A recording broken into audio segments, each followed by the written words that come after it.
Сәлем достар, қалдарыңыз қалай? Бүгін менде өте қызықты влог болады. Сол себепті видеоны соңына дейін көріңіздер, лайк басыңыздар. Ал мен бүгінгі влогты өзімнің таңымнан бастайтын боламын. Одан кейін мен басқа мектепке ауысамын. Қандай мектепке ауысатынымды видеоның ортасында немесе соңында көрсететін боламын.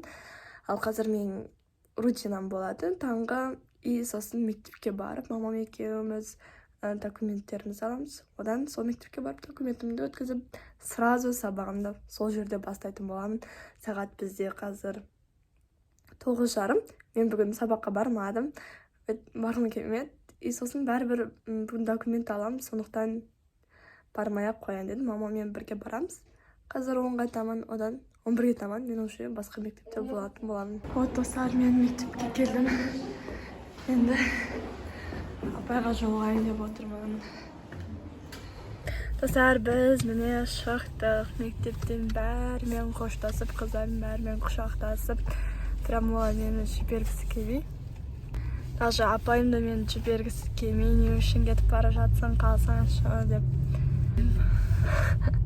Бұл мектеп прям енді күшті, 100 жыл тарихы бар мектеп, не үшін кетіп бара жатсың, қалмай деп. Одан тағы да завуч апай бар, Ларис апай прям қатал апай, менің атымды біледі екен. Ой, Мерей, кетіп бара жатсың ба не деп, давай пока деп. Басқа апайлармен де тағы да құшақтасып, қоштасып кетіп бара жатырмын енді мамамен бірге.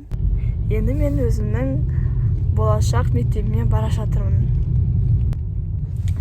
Енді кейбіреулеріңіз білетін шығарсыздар, сезіп тұрған шығарсыздар, кейбіреулеріңіз білмеулеріңіз де мүмкін. Бірақ мен обзор жасаған болатын бұл мектепке. Обзор жасасам, демек мен бір мектепке ғана обзор жасаған. Онда ол 125 high school. Мен 125 high schoolға кетіп бара жатырмын. НТ-ға дайындайтын мектеп. 10 сыныптан бастап НТ-ға дайындала берсін деп ата-анам мені осы 10 сыныптан бастап сөйтіп дайындатқызып деп ұшады. Таймиристі де білетін шығарсыздар, Таймиристі сол мектепте оқиды, бірақ екеуміз басқа сыныпта оқитын боламыз, бөлек. Ол жерге мен тағы да сіздерге күшті обзор жасап, менің мектептегі бірінші күнім деген видео шығаратын боламын. Мектепті қарап отырып, өзім кішкентай кезімде суреттерді көріп, кішкентай кезімде сүйкімді болған.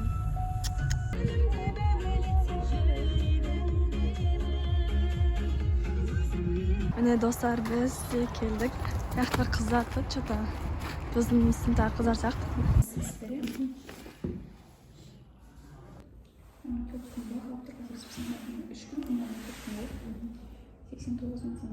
Достар, біз міне шақыранға келдік. Мамам екеуміз Лагман жеуге. Как раз жолда екен, түсте болды. Лагман жегіміз келіп жүргенен Лагман жеуге бара жатырмыз. Болды, мен уже 2 айдың ақшасын төлеп қойдым, тамағымен бірге. Енді ертеңнен бастап келетін болам. Негізі бүгіннен бастап оқи берем ба деп ойлаған болдым, бірақ бүгін оқымайсыз деді. Ертең бірақ оқисыз деп айттым. Және де ертең пятница, апта сайын апталық тест болады екен, ертең енді тест жазып көрем. Сосын сразу телефонды жинап алады екен. Сол себепті мен, наверное, блог түсіре алмаймын, мектепке күнім деп шын.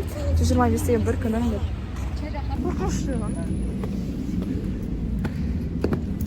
Не, достар, біз келдік, заказ етіп қойдық только. Лагман заказ еттік. Енді соң қазір келуін күтіп отырмыз. Енді достар, біздің лагманымыз келді. Мамам да жеп отыр. Бізде пиво емес, компот. Осындай витмен, прям артық күшті болыпты. Так, достар, бұл менің білмеймін қаншаншы уже күнім. Қазір мен бүгінтамын 125-тің мектебінде. Қазір енді апай телефонымызды біздің жинап алмағандықтан мен сіздерге осы мүмкіндікті пайдаланып, тағы да 125-ке обзор көрсеткім келіп тұр. Қазір негізі бізде homework деген мектепте уақыт болады.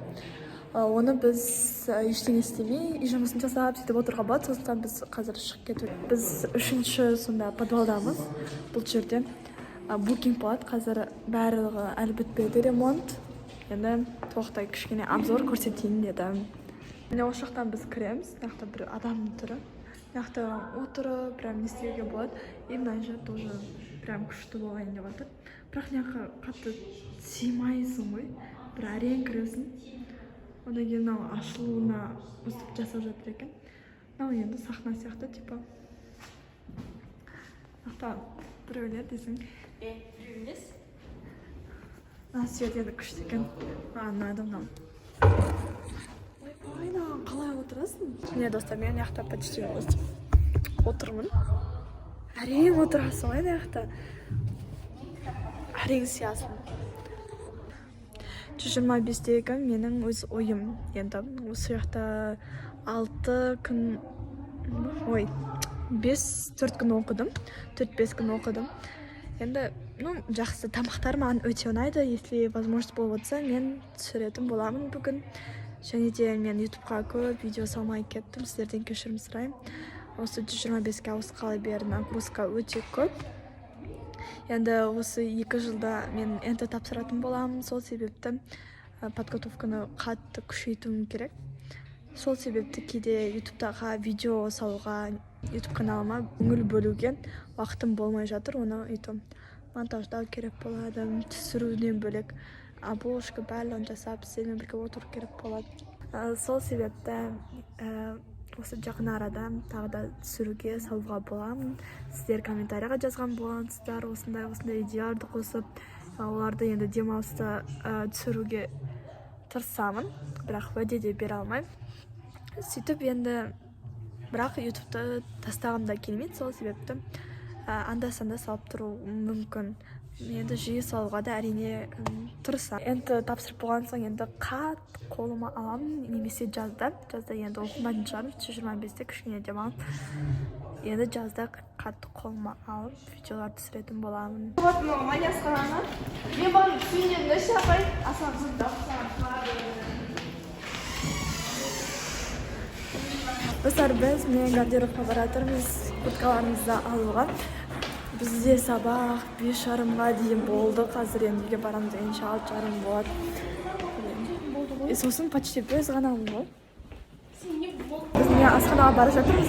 Мекта астында дәнс батл болайын деп жатыр.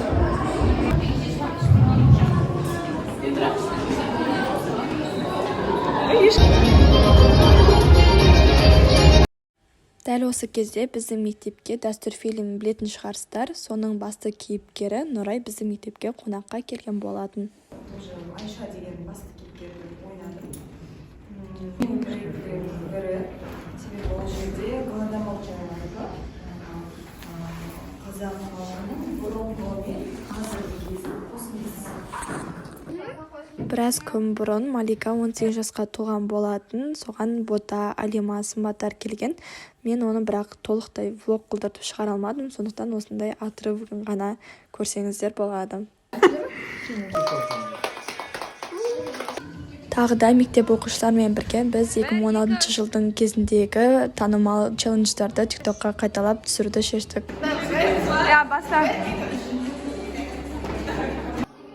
Және әр сыныпқа бір ұлт беріліп, сол ұлттың ұлттық тамақтарын алып келіп, соны сатып, ярмарка жасадық.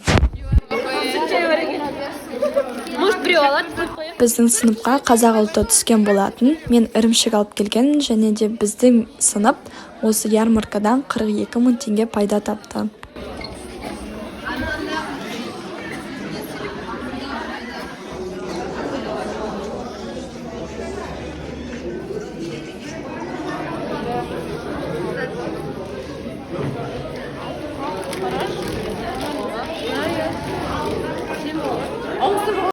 Міне достар, осы менің видеомда соңына дейін жетті.